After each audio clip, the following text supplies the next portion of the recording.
Guys, welcome back to another YouTube video. On today's video, guys, I'm going to be wrapping up my Scream content with my killers ranking, or I guess in this case, a switch of plans.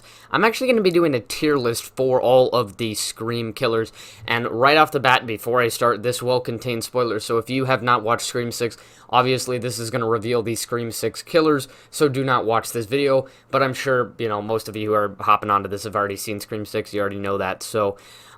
yeah, there are now 12, in total, 12 killers in the Scream franchise. There were 3 new ones introduced. First time they ever revealed 3 killers in Scream 6. And so I just wanted to do a tier list to make it a little bit more fun. And I think some of these killers are very similar in their motives and placement. And so I didn't want to put one above the other if you got mad about it or something like that.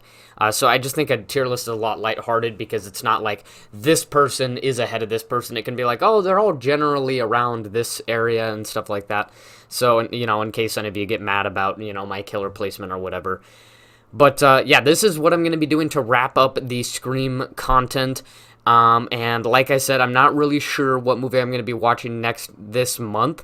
There are still a few movies that have been released this month that I didn't get to see at the initial release that I might still watch on streaming. I likely won't do a review for those movies, but obviously, when it comes to the end of the year, I will have to talk about those. But I don't know of any movies right now that I'm going to be watching right when it releases that I will be doing a review for. So after this, just read the community post, stay up to date, and, it shouldn't be too long before I figure something else out for a video. And if you're subscribed over at the Artist Political channel, after this video, I'm going to be focusing on the art, getting a video out for Artist Political next. So stay tuned over there as well. Otherwise, let's get on to this tier list. So here are the 6 tiers. Usually I just stick with the simple 5 tiers with the S, A, B, C, and D. But I added an extra tier in here because there's one particular killer on here that I watched. I won't say it right now, but there's one particular killer on here that is going to be going in this tier, and if you've watched this movie, you'll probably understand why. Yeah, I won't go into too much detail now, just to keep it as kind of a fun surprise. But S tier is going to be Surprise Sydney. That was my own kind of clever makeup for the S tier. A tier is going to be Great Motives. Basically just, a good killer, good motive. Nothing more there. Simple but effective motive is going to be the B tier. There are a few killers on here where it's like, okay, that isn't exactly the most unique motive, but it works pretty well. And then there's confusing motive, because there's a few on here where I'm just like, I don't really believe in that. And then there's filler killer, which is basically just a killer that's thrown in there to add in that 2 killer trope. And then the what the actual F tier, which you'll see who I'm going to be putting there. Now, I would start with Billy Loomis, who is obviously the first killer revealed in the Scream franchise, but I'm going to start with the filler killer tier, and then I'll see where I'll go from there. And there are quite a few. First of all, Amber from Scream 5. Once this movie got to, the final act, I was worried that they were going to do Amber as one of the killers. I was like, okay, Richie, that's fine. I believe they revealed Amber before, but once I started getting the hint that, oh, it's probably Richie, I was like, who's going to be the other killer? And I was like, are they really going to do Amber? And then she pulls out the gun, kind of like how Billy revealed in the first movie. And I'm like, you son of a bitch. She's just not the type of character to be a killer, in my opinion. I don't think she has much of a... How do you want to say it? She just doesn't bond with Richie very well. They just don't really go together, in my opinion. They both... I just feel like Richie's more at the forefront. Even though they are obviously in this together, they're both, stab fans and things like that. I don't know. Amber is just kind of the odd one out. I just don't see her as a killer, really. I just think she was a filler one put in there.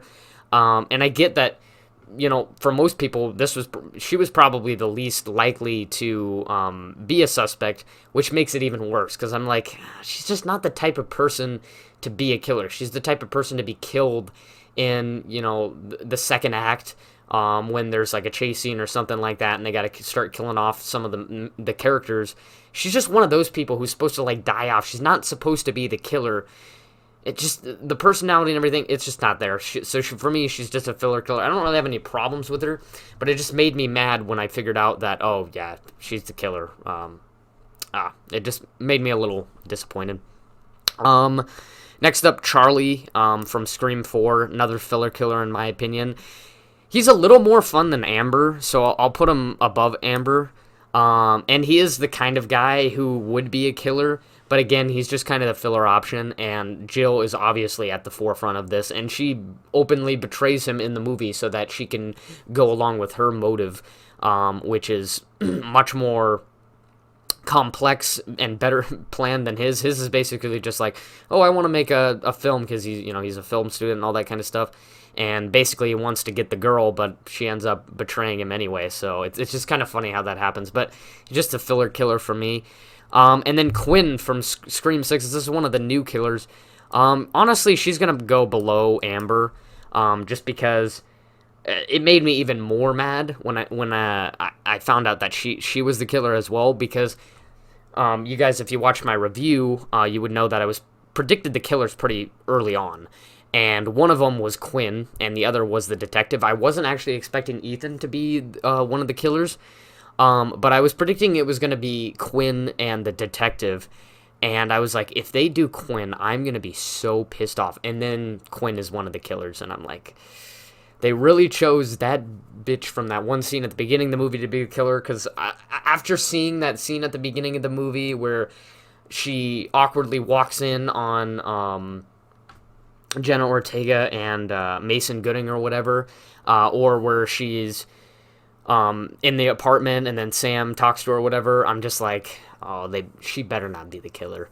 And then she's one of the killers. So she's just a filler for me, though, overall. It didn't make me super mad, but she's just a filler for me because obviously she's a part of the Kirsch family, and so that's why she was going along to get revenge with Detective Bailey. And then I think those are all the filler ones for me. Let's get on to the confusing motive. I think the only one that's pretty confusing to me is Mickey's motive. Basically, his motive, if you don't know, is he wanted to get caught. He wanted to be put up on trial for all this, and he wanted to start controversy because he was gonna make it so that his motive was that he was driven by the movies, but in his head he was actually like, well, actually I just want to stir up this controversy where, can movies actually influence real world violence and all that kind of stuff. And so I can kind of understand that, and it shows that he's passionate and he's willing to do whatever it takes to, achieve his goal. But it's just like, I don't know. I don't really believe that somebody would willingly want to be put up on trial just to start some controversy.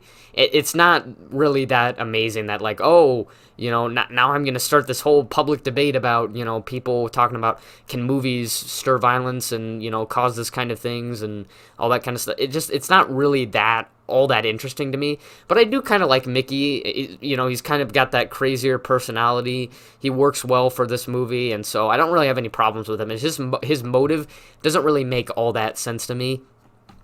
And then I think I'm gonna put Richie here too. I don't know. I might move him up to great motive because I understand his motive more than Mickey's, but at the same time, I'm just like, yeah, I get Richie, obviously, as we learned in Scream 6, was a huge fan of Stab and all that kind of stuff. And so he wanted to create some inspiration for some new Stab movies that were better and more innovative and stuff like that. So, actually, I think that's a great motive. I think that is a really great motive. How he was a huge Stab fan, and he was getting tired of these boring sequels. He was, he wasn't happy with some of these sequels, and so he wanted to create some inspiration for a good sequel and things like that. I mean, I don't really see what was so great about his sequel. It didn't really seem all that interesting. I mean, with what it seems like they're going with these requels is that they're, mirroring off of the original trilogy. So, I mean, him being the love interest and then having Amber on the side and everything like that, and it being in the in the original house and all that, like, and all that stuff makes it pretty obvious that they're just mirroring the original trilogy. But so I don't really see how it's all that interesting, but it is a good motive. So yeah, I'll put it in the I'll put him in the A tier. I don't know, it's really hard because I like Mickey, and it sucks to put him in C tier, but I have a little less trouble understanding Richie's than Mickey's. So yeah, so it doesn't by any means mean that Mickey is like a bad or a mediocre killer or anything like that. It's just not really a huge fan of his motive. And then let's go into simple but effective. Mrs. Loomis. I really like Mrs. Loomis. I like her actually better than Mickey in Scream 2. And I said, like I said, I still like Mickey in this movie. I think they both go together pretty well. A film student and then, the mother of the previous killer. I think it works really well. I think, they both have their good reasons. One has their confusing but surprising motive, and then the other is just the simple, good old-fashioned revenge, as he says in the movie. And so I really like that. It's really effective, and it's the first time they do it, so I think it works really well. Obviously, it's not anything out of, it's not a, whoa, it's not going to surprise you or, jump you off of your chair or whatever at like thinking, oh, what? I never would have expected it was going to be her or whatever. Obviously when I first watched this movie, I wasn't expecting, the mother of Billy to come in, but it makes sense what her motive is. So her motive isn't like, what the hell? Like, just out of the blue. So, simple but effective. And also Detective Bailey, another simple but effective motive. Now, because it's the second time they do it, it's not as great. He essentially has the same exact motive as Mrs. Loomis, where he's getting revenge for his son getting killed. But the reason why I put Detective Bailey up here as opposed to just in a lower tier is because I actually kind of like his crazy personality at the end, his kind of cocky personality, where he reveals himself, and then Sam's, said something to him, and he's like, was it really going to be anybody else? I just kind of like that personality. I just like what the actor brings to the table. I forget what his name is, but I just really like what he brings to the table for the character. I like him in, the other parts of the movie, even though he makes it very obvious that he's going to be the killer. And once you see his motive and, the shrine and how everything was accumulated, it just all solidifies, it all just solidified, me suspecting that he was going to be one of the killers. And so him throughout the movie saying, you mess with my family, I will kill you. It makes all the more sense why he would be the killer. So I don't know. I really like, I know some people, they had problems with the final act. I certainly did have problems with the final act and logical reasons with Scream 6, but Scream 6 has some of the most logical errors that are very, very glaringly obvious, and I feel stupid for not mentioning him in my first movie review. But I don't know. I just like what this actor brings to Detective Bailey, and so I just had a lot of fun with him. So he's going in the simple but effective. So you can fight me for that if you don't like that. Next up, Stu. I don't know. He doesn't really belong to any of these tiers. He's a good killer, but he doesn't really necessarily directly belong to any of these tiers. So I guess I'll just put Stu in the A tier. It isn't really because he has a great motive, because he doesn't really have any motive whatsoever. But obviously Stu is a very fun character, and I don't think that the first Scream would be the same without Matthew Lillard's performance in that final act. I thought it was really, really goofy and fun, and obviously there's theories popping up that he could be a returning killer in Scream 7 or however many other Screams they're going to be making. I really hope they don't do that. But I really like him in this first movie, and yeah, nothing really much more to say. Roman Bridger. Again, he's not really one that belongs to any particular tier. I'm going to put him in the C tier, though. It's not that his motive is confusing, but I hate how it affects the first movie. I do not like when sequels tamper with our original interpretation of like the first movie. So obviously in Scream 3, it's revealed that he's like a half brother of Sydney, and he manipulated Billy and Stu to kill her mother and all that kind of stuff. So he's technically the director. He technically made all of this happen. I'm just not a huge fan of sequels that do that kind of stuff, where you know it's like out of the blue. You weren't expecting it or anything like that. But I just don't like how it affects the first movie and the original killer's motives, because now Billy and Stu were both just motivated by some guy that showed him this whole incident and everything like that, and so now obviously they're still very psychotic for wanting to kill her for, a very mild reason, but I'm just not a fan of that. And then the fact that he whines like a baby towards Sydney in the final act too, I don't like it. So his motive isn't confusing. I just hate how acts like a baby, and he's barely in this movie as well. Like he's kind of like Amber, where just kind of one of those side characters where, obviously when you're having a Scream killer, you want them to be surprising, but not so out of the blue that it's like, well, this character was barely in the movie, so it just seems like you're BSing them into the plot and things like that. And that's kind of what it felt like with Roman. Like, oh, sure, he's a half brother or whatever, whatever. So I don't know. I'm gonna put him here for that reason. And I'm sure you already predicted. Ethan is gonna go in the what the actual F tier. I was gonna save him for last, but yeah, there's this one line. If you've watched Scream 6, you probably know what I'm talking about. There's this one line that he makes towards a particular character in the final act that instantly made me hate this guy so much. Even before the final act, I was already like, they're making him a red herring. I don't think he's going to be the killer, but he's kind of an annoying character. I hate how he's shoved into this movie. And then once he's revealed as a killer, and then the things he says in the final act and the things he does, I'm just like, this is so hard to watch. It's so hard to watch. So yeah, he's worst Scream killer in my opinion. And then the last two are both going to go in surprise Sydney. I think Billy is on top. I think he's the best killer.